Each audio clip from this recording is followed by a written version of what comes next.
All right, we're going to get started. All right, we want to thank you all for coming out tonight for what we hope will be an extremely informative presentation. My name is Lori Ruskin, and this is Felicia Schneider and Andrea Goodman, who couldn't be here tonight. We are the sophomore representatives for the Deerfield Parent Network Committee, sometimes known as DPN.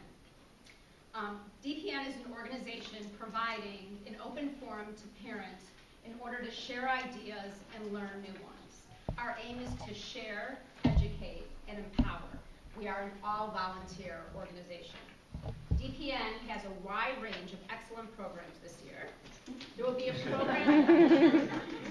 program here held at the library on November 17th at 7:30 p.m. called Fostering a Healthy Body Image. The target audience is really all ages, but specifically to middle and high school, both boys and girls. For a few of our programs, such as this one, we really encourage you to bring your teen and then use the program as a discussion springboard at home. DPN offers both smaller group presentations with specific topics of interest to grade levels, such as the one here tonight. There's going to be another one later this year called What to Expect Your Junior Year. And then later on in the years, there will be one preparing for having a college roommate. So those are just a couple of the grade specific, and we have them all year round depending on your child's grade. We also have a large community-wide programs like the ones on the poster. We like to mix up our venues. So some events are held here at the library, some are held at Deerfield High School, and others in different locations that don't have rental fees, such as this one.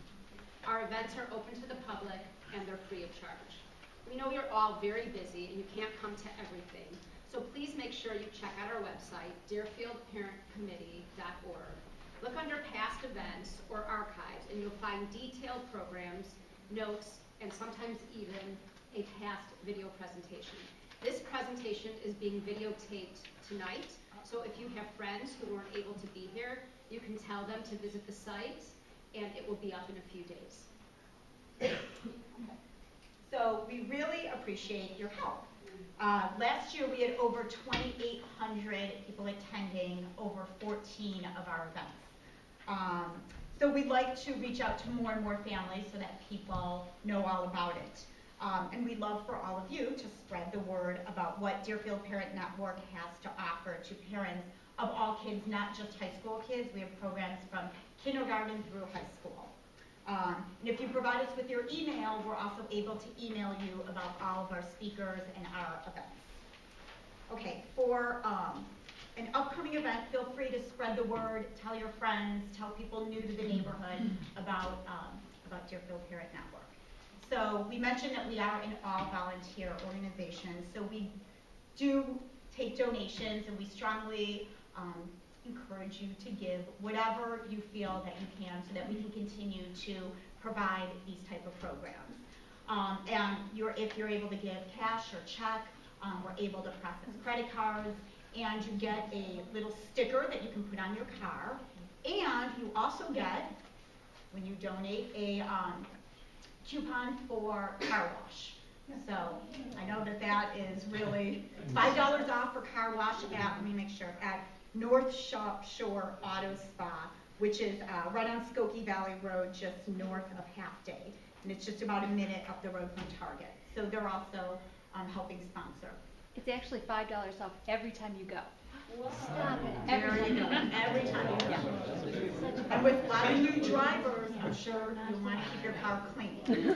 So anyway, so thank you truly for whatever support you can give to the Deerfield Parent Network. We really appreciate it. All right, we would also like ahead of time to thank our three speakers, Scott Lane, Alec Epstein, and Officer Krapp. And with that, I would like to introduce the speakers. So we have Scott Lane over here, who is a partner of the law offices of Lane & Lane, which is a plaintiff's personal injury firm that specializes in the fields of medical and professional negligence, motor vehicle accidents, premises and product liability, and related areas involving personal injury and wrongful death. Prior to his present practice, Mr. Lane was a Cook County Assistant State's Attorney for several years, and in 2002, he was selected as one of the 40 attorneys under 40 in Illinois to watch. Within 40 now. Back in the It was a long Mr. Lane frequently lectures at Bar Association seminars on topics pertaining to civil litigation. And additionally, Mr. Lane is co-director and on the faculty of the Illinois State Bar Association Trial Technique Institute. Mr. Lane is also an adjunct professor at the Loyola University of Chicago School of Law. He has coached Loyola's trial team and has authored many, many, many articles, chapters, and texts pertaining to various aspects of civil litigation. And Lori will introduce the next panel. Oh, crap.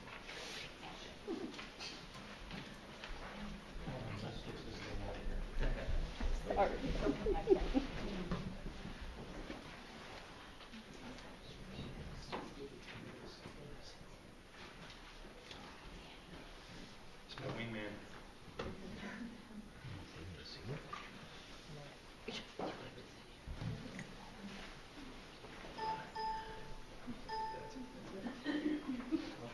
All set? Thank you. Well, hello everybody. Thank you for coming, and thank you Deerfield Parent Network for having us back here. This is our third year, and Pam started the whole thing, I think, at Deerfield High School. I know, but you got us into Deerfield High School first. Anyways, this is our second year here, and we really appreciate you all coming, and we appreciate you all having us here tonight. I'm going to be giving a short talk about distracted driving, and it's good timing because November 17th is National Teens Don't Text and Drive Week. And I have to tell you that this is not a teen-only problem, and it's not a text-only problem. I was telling Olivia's from my office, by the way, give Olivia a hand. She just passed the bar. I was telling Olivia this morning that when I was driving downtown, there was pretty heavy traffic, but it wasn't, the cars were not going 3 miles per hour. They were driving, but it was kind of stop and go. And there aren't a whole lot of teens driving downtown, so these are all adults that I'm seeing. And I saw texting constantly, but one thing I saw that amazed me was somebody was reading the newspaper as they were driving. That's distracted driving. That's distracted driving. Well, we're going to talk about that more in a minute, but not just a teen problem and not just a texting problem. Before I really get into the talk, I want you to hear JC's story.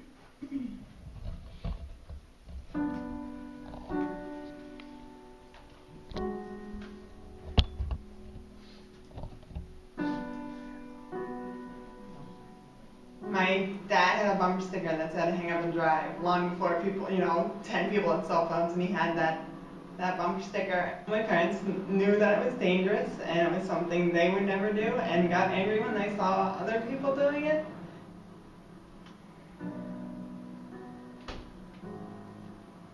It was one of the best days of my life, definitely. My whole family was there and everyone was so proud. It was amazing. It was, I imagined it would just be like a high school graduation, but it was just so much more than that because my dad didn't even graduate from college, so it was a very big deal.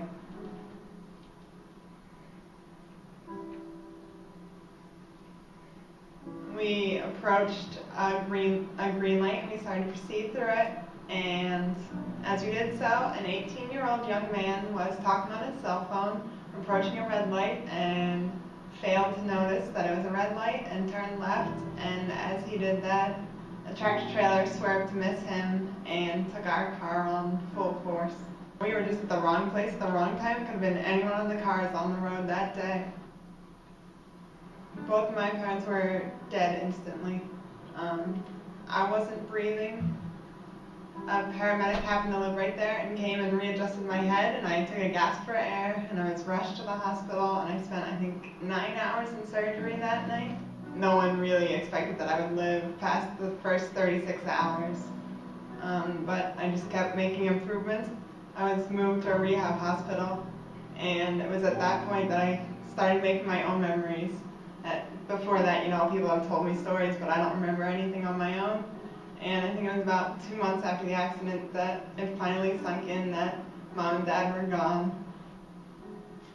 I don't know if it's a curse or a blessing that I was injured so badly, because, I had to think so much more about myself. My mind was constantly on getting myself better, getting myself to a point that I could walk again, learning how to talk again, learning how to feed myself. I'm still learning stupid little things that I can't do anymore, but at the same time, it's so much more horrendous that my parents are just gone. Just last week, I got engaged to my boyfriend in the last 6 years, which is wonderful, but who's going to walk me down the aisle? Texting, I think it's obvious that no one should be doing it, that your hand is off the wheel, your mind is off the road, your eyes are off the road. You're driving, you should be thinking about driving. You just need to lead by example. You just have to turn it off so you're not even thinking about it.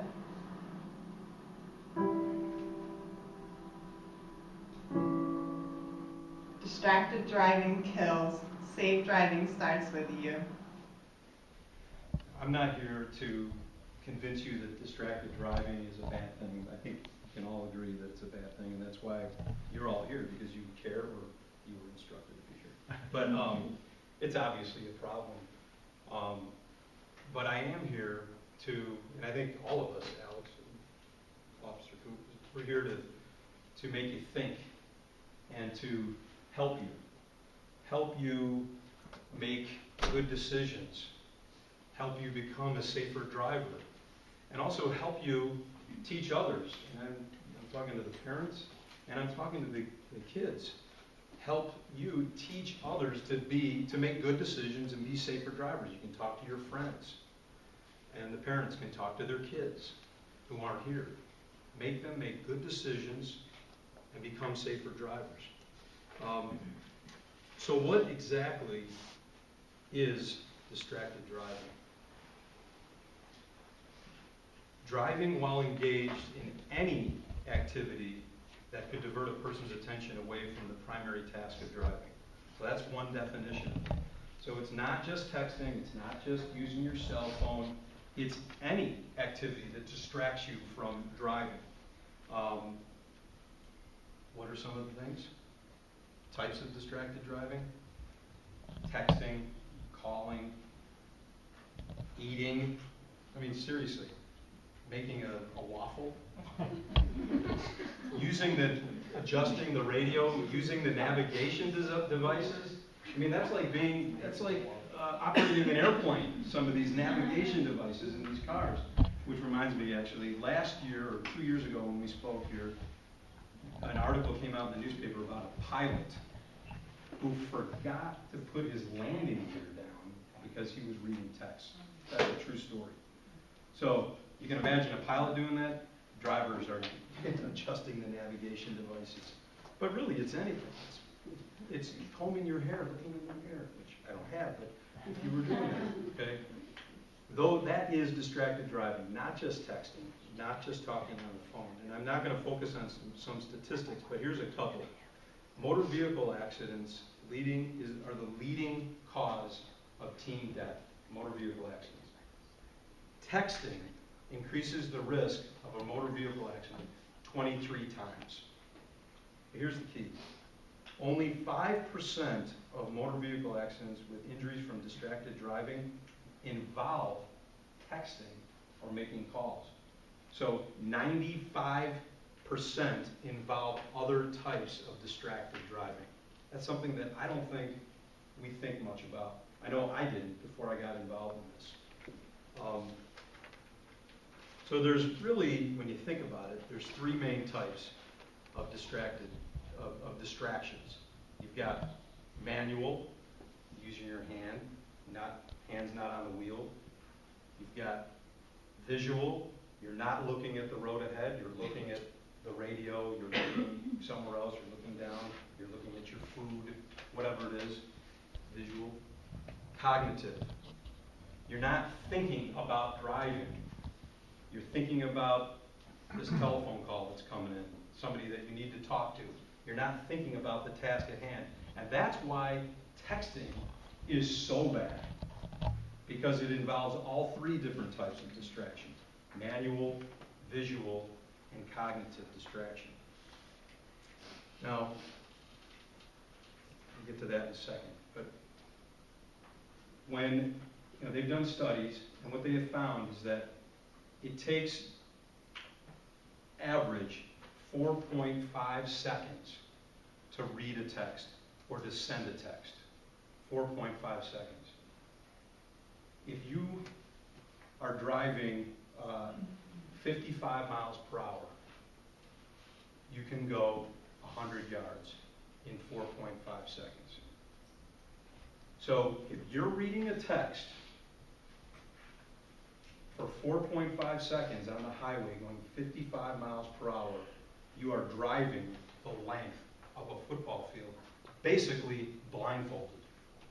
Because you're reading, you're looking down, you're not looking at the roadway.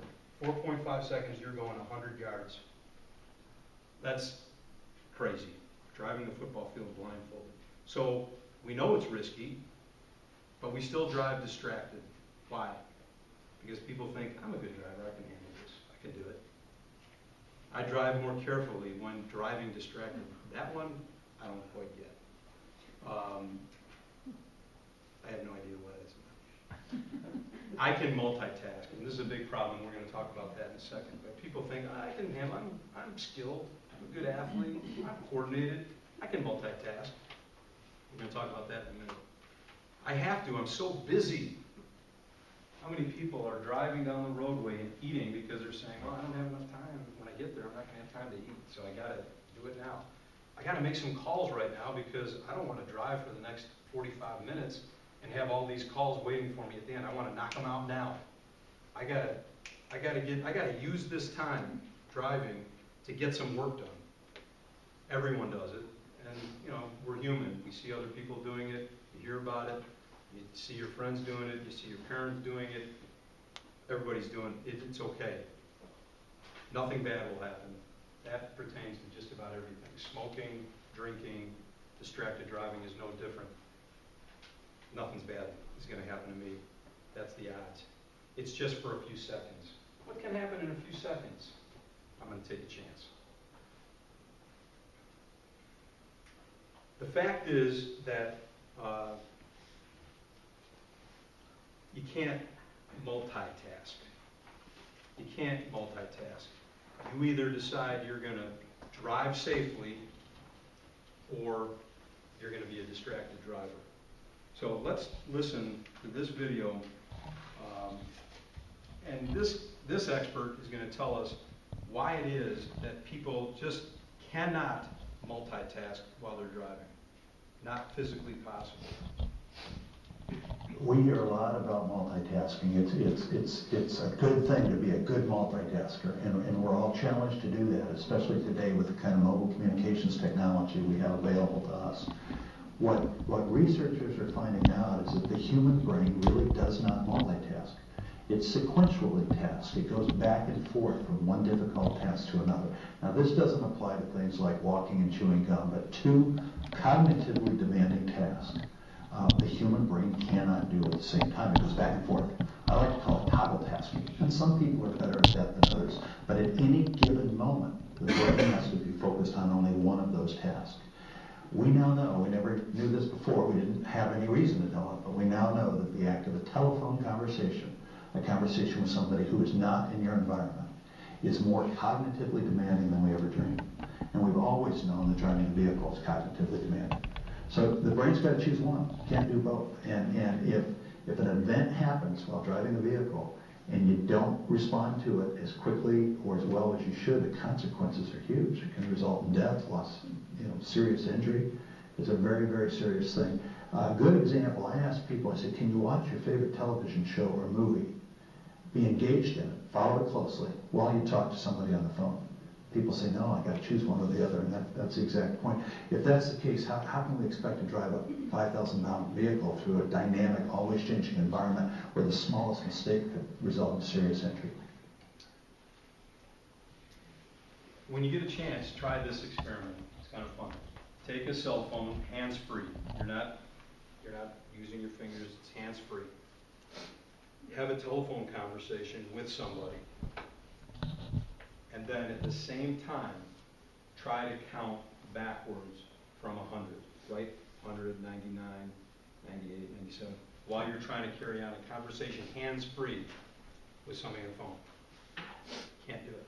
The brain is simply not wired to do two things at the same time. And that's an important point because we all know that hands-free is allowed by law, but the truth of the matter is, it's not safe. And I'm not saying, well, I am suggesting that you don't, and I'm suggesting that I don't, and I'm not perfect by any means, but the truth of the matter is, that is distracted driving hands-free, even though it's legal, technically legal. You must choose, drive safely or drive distracted. And distracted driving is like, it really is like driving under the influence of alcohol. Because when you drive under the influence of alcohol, your ability to perceive is reduced, and your ability to react is reduced. And as a distracted driver, those are exactly the same problems. Your ability to perceive what is going on is reduced, and so is your ability to react. So if you're not going to allow yourself to drive your kids while intoxicated, and you don't want your kids to drive while intoxicated, shouldn't drive distracted either. Something that's really not talked about a lot, that has been gaining a lot of publicity lately, and maybe you've heard it, maybe not, is texting another person who you know is driving. You don't think about that. You don't think about that very often. But when you text somebody that you know is driving, you're creating the distraction. You're creating the distraction. I want you to watch this video.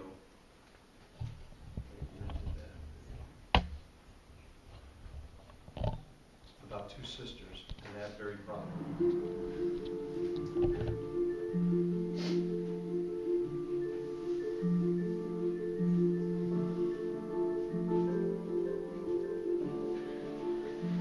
Ashley would text hundreds of messages every day. That was the way we kept in touch. We would definitely text more than we talked. Mariah was a multitasker extraordinaire. She could text better than anyone I know. She could be having one conversation with me, completely focused, while having a text conversation with somebody else. When you do something 7,000 times a month, you tend to learn where those 26 letters are. We would be at school, at home, movies, bowling, driving, Not even looking at her phone, just simple, insignificant. Useless, whatever it may be. about anything and everything. Just a way to pass the It time. didn't matter where we were constantly texting. This is my sister. She was looking at my message that I had just sent her. When she looked up, she had flipped the median on the left-hand side of the road.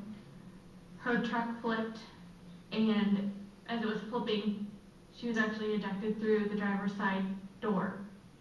And she landed in the ditch about 300 feet from her truck. People will tell you over and over again, it's not your fault. But knowing that you were the person that she was talking to when she was killed. Just knowing having a highway patrol officer write in a report that a text message sent at 12:05 is the reason that she is dead is not something that will ever go away. If I could talk to her one last time, I would just say I'm sorry.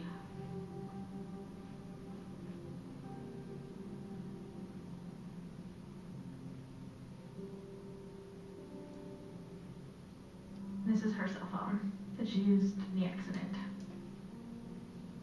4 little letters. That's what killed her.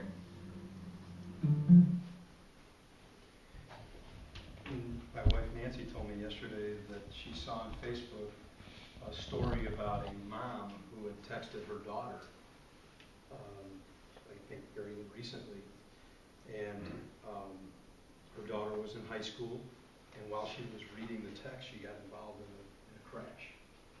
And now she is blind in one eye, she can't smell, she can't hear, she can't create tears, she can't sleep. I mean, she's horribly disfigured, and this is her mom who sent her the text. And it's a very important message for us as parents. We all want so badly to know where our kids are, especially when they're driving. Are they there safely? What's going on? Where are you going? We have to hold off. We have to avoid causing the distraction. It's very simple. You tell your son or daughter, put your phone away, don't answer the text me when you get there, call me when you get there. Do not answer the phone, do not text while you're driving. But really, we should hold off on texting them to begin with. That little ding can be very enticing. What are the consequences of distracted driving? I mean, some of them are very obvious. And you heard from Lacey. And now I want to tell you a little bit about Andrew, just as one example. Andrew was driving with his best friend to school one day, and he was texting his girlfriend when his car, while he was texting, veered over into oncoming traffic. He overcorrected, the car rolled over, and Andrew died. So he was killed by his best friend. So we know that death and injury are obviously very obvious consequences. But this friend of Andrew lost his license for 15 years. He was eligible to go to jail, but he wasn't sent to jail. But he did get 3 months of home confinement. He had 3 years probation, 80 hours of community service. I mean, the criminal penalties are substantial and obvious. The families are destroyed. The guilt. Can you imagine the guilt you would feel if you caused the death or serious injury of somebody else and destroyed that person and their family? Your future's jeopardized if this happens to you. Yep, there's criminal charges, but there's also civil charges, meaning you can be sued and your family can be sued when you cause a collision and cause serious injuries to somebody else. And now you can be sued for texting somebody who you know is driving. There was a case in New Jersey, and now there's a case in Illinois that was recently filed where the evidence apparently is this person knew that this person was driving and continued to text and text and text and text and text and created a distraction, and that person caused a collision. Whether that's going to hold up in law, in the court of law, I don't know. But it certainly is a cause of action that is now being pursued by lawyers. And there's a reasonable basis for that. If you actually know this person's driving, it's like waving your hands in front of somebody. You don't do it. You know, the list of consequences goes on and on. Now, there's one more video I want to show you. This is about Casey Feldman, and this is important because Casey was 21 years old when she was killed by a distracted driver. And I want to show you her story because it's her father, Joel Feldman, who is an attorney out east, who actually created and was at the forefront of the distracted driving movement. So I'm talking because Casey died, and because her dad is now carrying on this cause.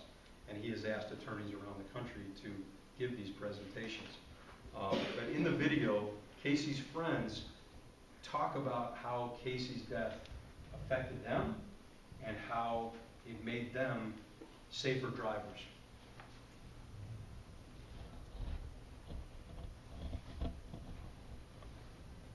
This is a face of distracted driving. This is Casey Feldman.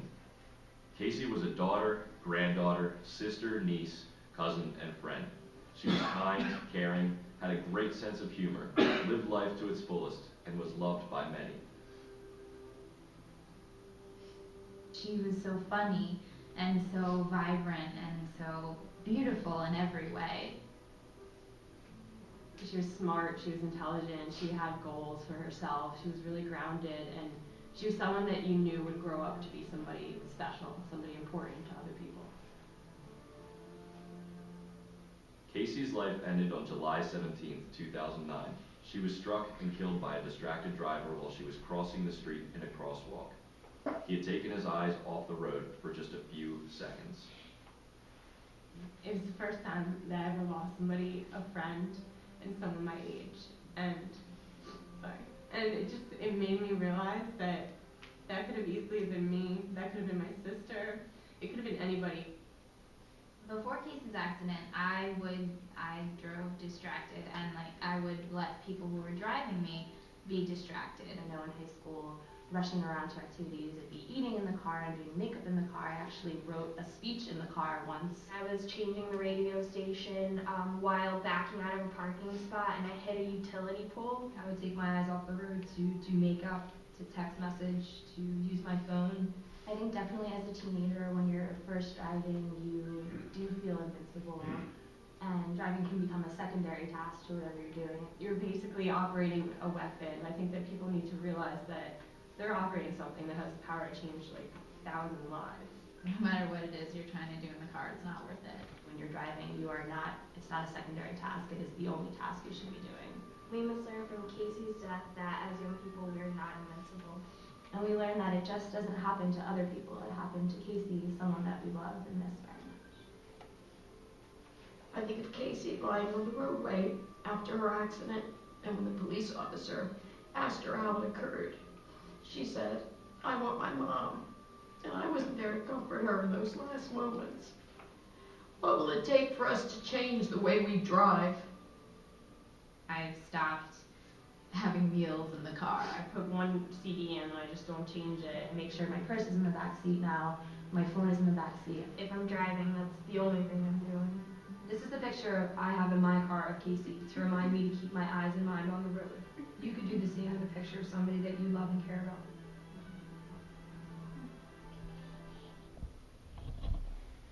Looking back, I can't believe some of the chances that I took.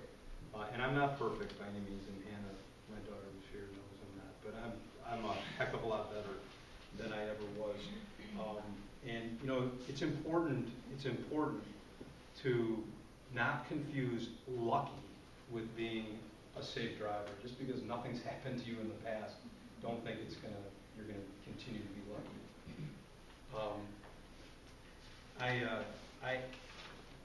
When I got involved in this, that's when I changed, and I had to, because frankly, you know, I'm a personal injury attorney. There were cases that I actually brought against distracted drivers for exactly the things that I was doing, and I just was lucky that it didn't happen to me, that I didn't cause any injuries to anybody else.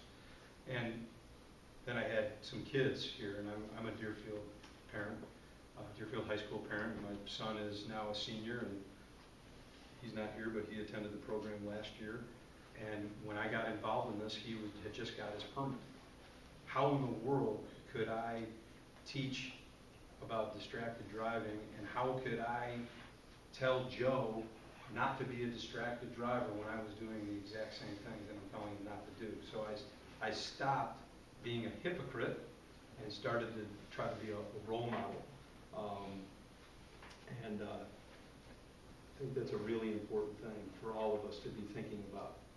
We're being watched. Our kids are watching us. And if we're not doing the things that we're telling them not to do, they're going to keep doing them. They're going to keep doing them. So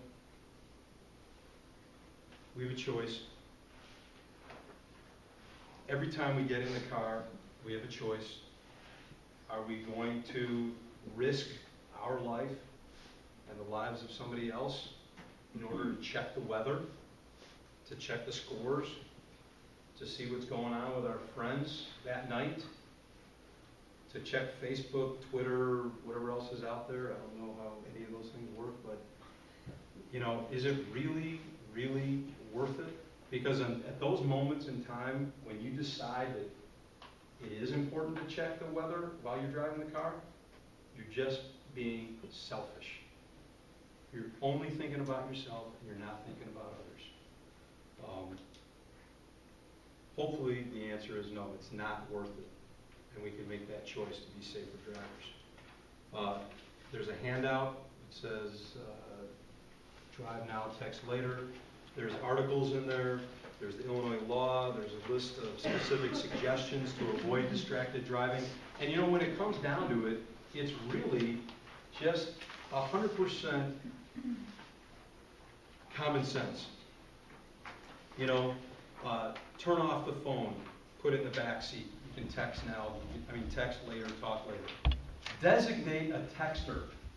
You're in the car with somebody, hey, can you send the text to so-and-so? Can you call so-and-so? You don't have to be the one to do it. Don't eat, don't put on makeup, all of that can wait.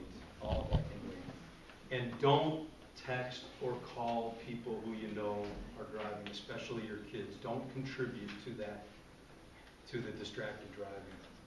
Don't contribute to the problem. And here's a really important point. Speak up. We have to, as parents, with our friends, we need to speak up and say, hey, John, please don't text while I'm in the car with you. Please don't do that. And we need to tell our kids, when they're in the car with somebody else and they're texting or making a phone call or goofing around or changing the radio or messing around with the navigation while they're driving, you have to speak up. There really isn't a choice. There really isn't a choice. Now, texting is illegal, so they're not supposed to be doing that. We are not supposed to be doing it. So that's easy. But all the other things are major distractions that, although legal, are very, very dangerous. And I know it's not easy sometimes. You're driving in the car with your friend and you just ask them for a ride, and now you're saying, hey, please don't do that. It's uncomfortable. There's no choice. You have to say something. You have to say something. It's too risky. You know, Joe, I talked to him, my son, the other day, and he was saying, you know what, that they do that. The kids do that. They get mad at each other when they're texting.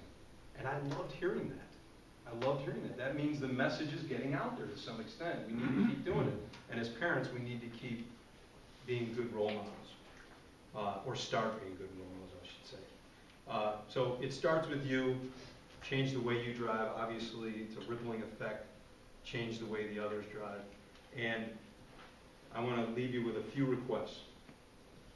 Don't be a distracted driver. Lead by example, and remember that our kids are watching. And educate others, especially kids. And just, you know what, spread the word. Just spread the word. Keep coming to these programs. Keep asking for these kinds of programs. And we seriously can make a difference, because I think it's happening. I think there is a difference being made. Thanks.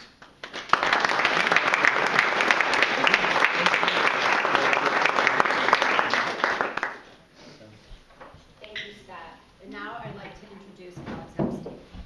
Alex currently works at the National Safety Council, where he leads national educational campaigns aligned to the Council's strategic safety initiatives, particularly around teen drivers and adaptive safety systems. Alex has over 25 years of digital media production experience. Prior to joining the National Safety Council, Alex worked for a number of the Midwest premier video and digital media production companies as chief creator and production executive, creating internal and external communications for corporations, associations, and TV broadcast outlets on a wide range of topics, ranging from workplace safety to investor relations to social advocacy, as well as instructional, training, sales, and consumer-focused messaging. Welcome, Alex. Thank you. Thank you all. I want to ask everybody just to stand up for a minute. We've been sitting for over an hour. Just stretch a little bit while I get this thing. Over an hour, I wasn't that long.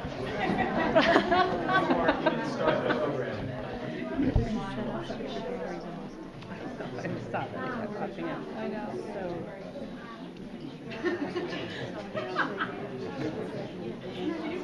Can I go to the bathroom? Sure. Thanks. I'm sorry, yeah. I wasn't really good at math. You guys are sitting. But I know what 45 I know is. exactly what the all right. Why don't you guys settle down? I can hear them. I go just like So the organization that I work for It was called the National Safety Council. And Scott showed a video featuring Dave Teeter. Dave was the guy sitting by the fire and talking about how it's impossible to multitask. So he works for the National Safety Council. What Scott didn't tell you is that the reason Dave left his lucrative career in marketing was because somebody driving hands-free moved to a stop sign and murdered his son in the backseat of the car in Michigan. So I came to safety kind of mostly because I needed a job. Okay, I'm a TV guy. I make TV and communicate with people. I happen to live in Deerfield. My son was a sophomore or junior at DHS when I got the job at the National Safety Council. He just got his license. And my daughter just graduated last year. And my daughter hated the idea that I was working for the National Safety Council because all of a sudden I got to know the science behind driving. I got to know what the issues were. I got to know where you can impact a kid and help to keep them safe. And I got hired by the National Safety Council to help them create a national campaign. It's called Drive It Home. It's at drivethome.org. You've got some literature on it. You can look it up at home. But it's directed not to the kids. Thank you all for coming. It's directed to you, parents. Because there's really only two things in this world that matter in highway safety. One is a law, and the other is enforcement. The rest of it is all hooey. That's all that matters, is law and enforcement. And you know what? Officer Prop can't be everywhere, okay? It's your job as parents, not the school administrator's job, not the coach's job, not even your kid's job. It's your job to make sure that they are armed with the material that they need to drive safely.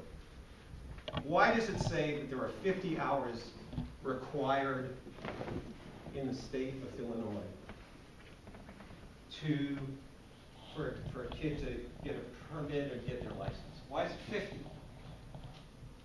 Because it's politically expedient for their nation. Not based in any science. Oh, I've got a slide on this later. How many hours does it take to be a cosmetologist in the state of Illinois? To cut hair?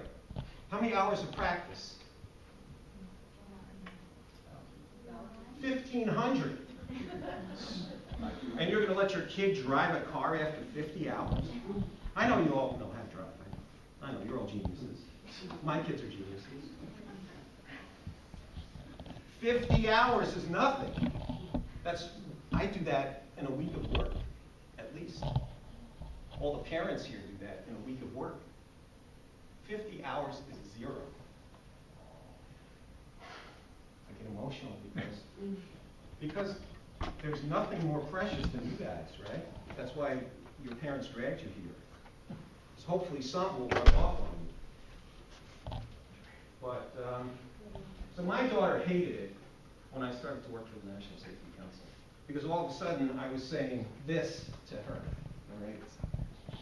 It was a turnabout dance or something, all right? And some guy that she barely knew asked her, she asked somebody, I don't know, somebody arranged for somebody to ask somebody, how does that work, you know, right? And all of a sudden she says, okay, whatever the name's, Frankie's coming over, and he's going to drive me to the dance. I go, really? How long's he had his license? Well, he got it on, Monday. And I said, he's not driving you anywhere. And she freaked out, as only, a teenage daughter can. You're ruining my life. You're the only one. You are the only one. Everybody else is doing it. And the only thing that I can say in my defense is, you're not everybody else's daughter. And you're going to find that if you truly want to create a culture of safety, you may be the only one. You may be the only one. What it does, Scott said, it starts with you. It has to start with you. And the issue really is not that your teen is about to start driving. The issue is they're going to start driving alone. You're not going to be sitting in the car next to them saying, what the hell are you doing? Jam on the brakes, stop. Did you see that? The truth of the matter is, you're not going to be there. And they're going to have 50 hours, more or less, of practice, more or less. In what kind of weather? All good weather when you wanted to drive on Sunday afternoon because it wasn't a pain in the butt, because it was raining or cold and you didn't want to go out in the snow. And you're going to say, all right, it's fine. Take your daughter to take your sister to ballet. Take your brother to, baseball practice. Because I'm tired of schlepping you around. You do. So, distraction is part of the issue, an important part. But as Scott said, car crashes are the #1 killer of teens. #1 killer of teens. #1, not suicide, not gangs, not car crashes. So, what is that? 2012, 3,424 people died. So let's put that in perspective.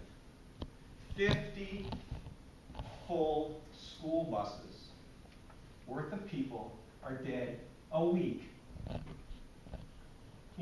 If that was a plane going down every week, you'd hear about it on the news. But because it happens in little dribs and drabs, you don't hear about it on the news. Let's bring it a little bit closer to home. If everybody in Deerfield High and everybody in Highland Park High vanished from the face of the earth, that's how many people die each year from teen car crashes. Let's bring it home a little bit closer. The headline was, Deerfield struggles with the death of teens. A memorial grew in a Deerfield cul-de-sac Sunday for two 18-year-olds killed in a fatal homecoming weekend crash. Police quizzed other teens on where the two had been that night. Or, how about this one? SK, CK, and MK had been enjoying a quintessentially teenage summer night of miniature golf and ice cream when the three 17-year-old Deerfield High School students made a left-hand turn in K's 2006 Hyundai. As K turned from northbound Waukegan Road to westbound Cates Road, police said, he collided with a Jeep Wrangler heading the other way on Waukegan, carrying 4 fellow Deerfield students. The Jeep rolled over, trapping and killing GB, 15 of Deerfield. Police said speeding, texting did not seem to play a role in the crash. It happens, okay? Everybody thinks it happens to other people. The stuff is, it happens. And all I really want for myself and all I hope for you is that you've done everything that you can to try to minimize the risk. You're not going to eliminate it. This is about minimizing risk. So here's the stats. A third of the people in a teen driver crash who die are the passengers, not even the kid behind the wheel. So parents, know who's driving your kid around. If you don't want that kid visiting you at your house because the kid's a jerk, don't let him drive your precious cargo around. And I'm serious. Know who is driving your kid. when we launched this, courtesy of the Allstate Foundation a couple of years ago, they took us on tour and we gave these presentations all around the country. And we had these advocates, parents who unfortunately lost their kid. And it was amazing how many of the surviving parents, their child was a passenger. Kids, teens, speak up. Scott said it. If somebody's being a jerk driving, tell them you want to get out. Tell them you want to get out. Or tell them to take you home. You don't need it. So the reason I said, parents, you are the answer, is because the Deerfield police and the state police and the Chicago police can't be everywhere. Laws, enforcement. Who's the chief enforcer in your household? You. You are the answer. You can make laws in your house that are stricter than state law. Oh, your kids are going to scream about it. Law says I could be out with, I could have one passenger, 5 passengers. I could be out till midnight. Well, you know what? Most traffic crashes happen between 9 and midnight for teens. Because they learn during the day. 50 hours of practice. Most of the time you're not taking them out at night. Unless I'm sadly mistaken.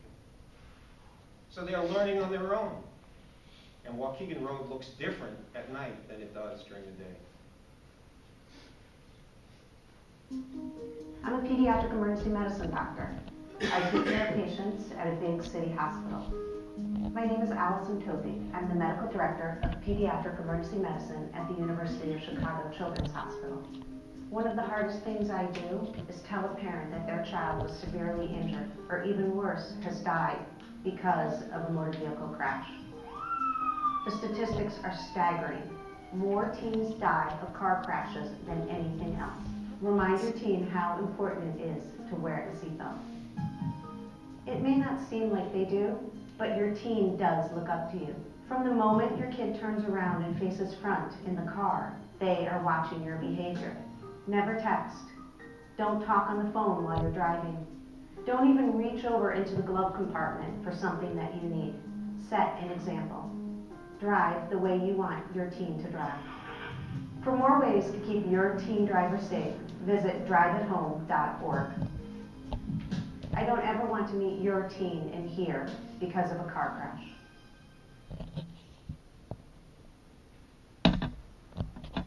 So, what's the #1 cause of teen car crashes? Texting? Speeding? Alcohol? Moms think it's texting. Dads think it's speeding and alcohol. Your new teen driver has a newfound sense of freedom, but they really need a dose of reality from you. Getting a new license starts an incredibly dangerous time for teens. After they go from supervised to unsupervised driving, they are 30 times as likely to be in a crash. And car crashes are the #1 killer of teens. This year, thousands of young people will die in teen car crashes, the equivalent of almost 50 filled school buses. Why? Mostly because of inexperience. Good kids who passed their driver's test, gone, wiped out. A teen's risk of being in a car crash is highest when they first get their license, because that inexperience leads to mistakes. Driver error accounts for 75% of all crashes. They are new drivers, after all.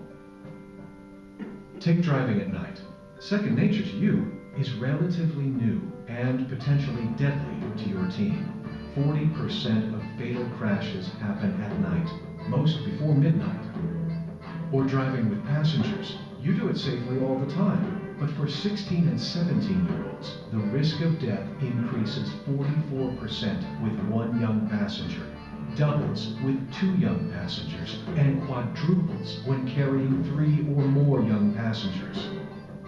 or speeding. While more than a third of young male driver fatalities involve speeding, many of these crashes occur because the teen was driving too fast for the situation, something that can only be learned through experience. That's not to say teens don't engage in risky driving behaviors. They do. Nearly 1/5 of 16 and 17-year-old drivers killed in crashes had been drinking. More than half of young people killed in crashes were not wearing seatbelts. And what about the newest risk? Driver distractions. Just talking on a cell phone makes it 4 times as likely a driver will be in a crash. The research shows it doesn't matter if the driver is talking on a handheld or hands-free device. They are both equally dangerous. And texting is even more risky. Nearly 60% of young people admit to sending and receiving text messages while driving. That can be fatal. Texting while driving increases the likelihood of a crash by at least 8 times. So, what is the best way you, as a parent, can help your new teen driver drive home safely? Stay involved. Be a good example when you drive. Help them learn by making and enforcing rules. And remember, ride with your teen often and have them practice, practice, practice, even after your teen gets their license. The tools you need to help you keep your teen driver safe are at driveithome.org.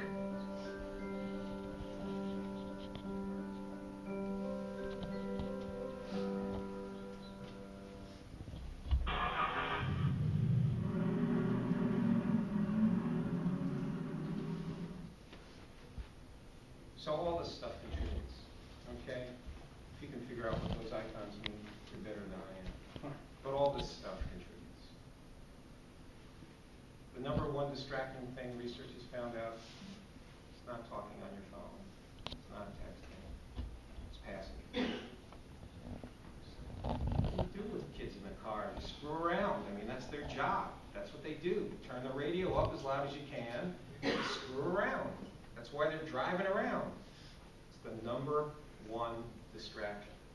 And guess what? Siblings know how to screw around better than friends. There's no state law against, you can have 20 siblings in your car with a license. There's no, and why? Again, this political expediency. Okay. The law got passed.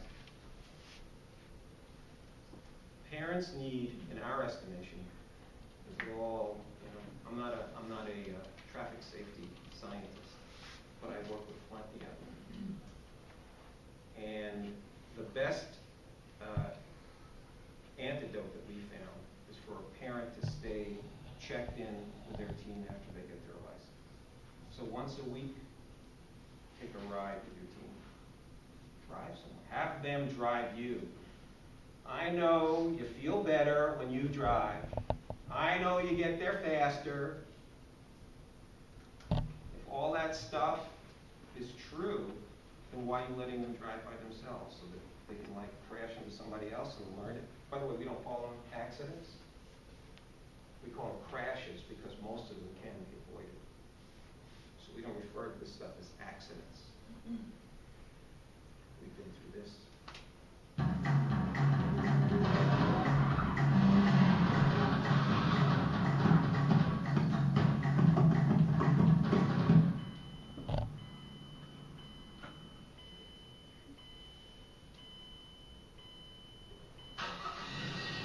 The challenge here is that I'm going to try to distract you.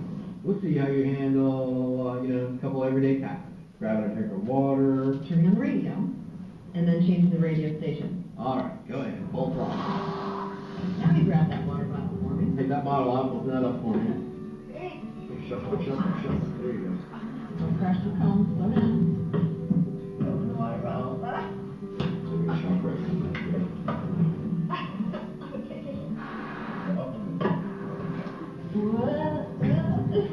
I'll take the water bottle. All right, go ahead, turn the radio on there for me. Now I want you to turn on the radio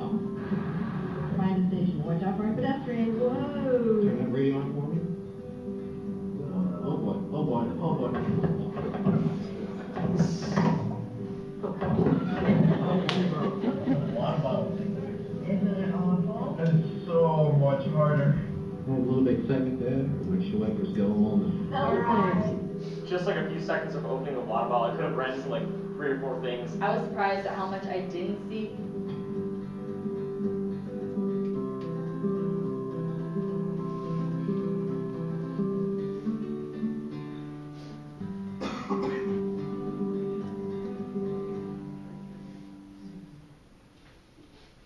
So once again, you guys are the answer. On drivinghome.org, we've got a bunch of resources. There's about 20 videos like that you can share, look at. We have something we call a digital driving coach, which is if you don't know what to do with your kid every week when you go driving with them, we'll tell you what to do. And we'll send you an email every week. It's stuff you can practice. But the main thing is just to ride with them. Just see how they're doing. See what they need to work at. And then we have a contract. We call it a contract. But I'm no lawyer. But we call it a contract. And we ask the teen to sign it, and we ask the parent to sign it. And basically, there's some rules of the road that you set. We advise no passengers. We know the law says you can. We just know what the distraction is. So it's going to be tough. You're going to come home from baseball practice or from dance or whatever you guys do, and you're going to want to take so-and-so home. So my daughter hated me. Again, we talked about this. If your teen is a passenger,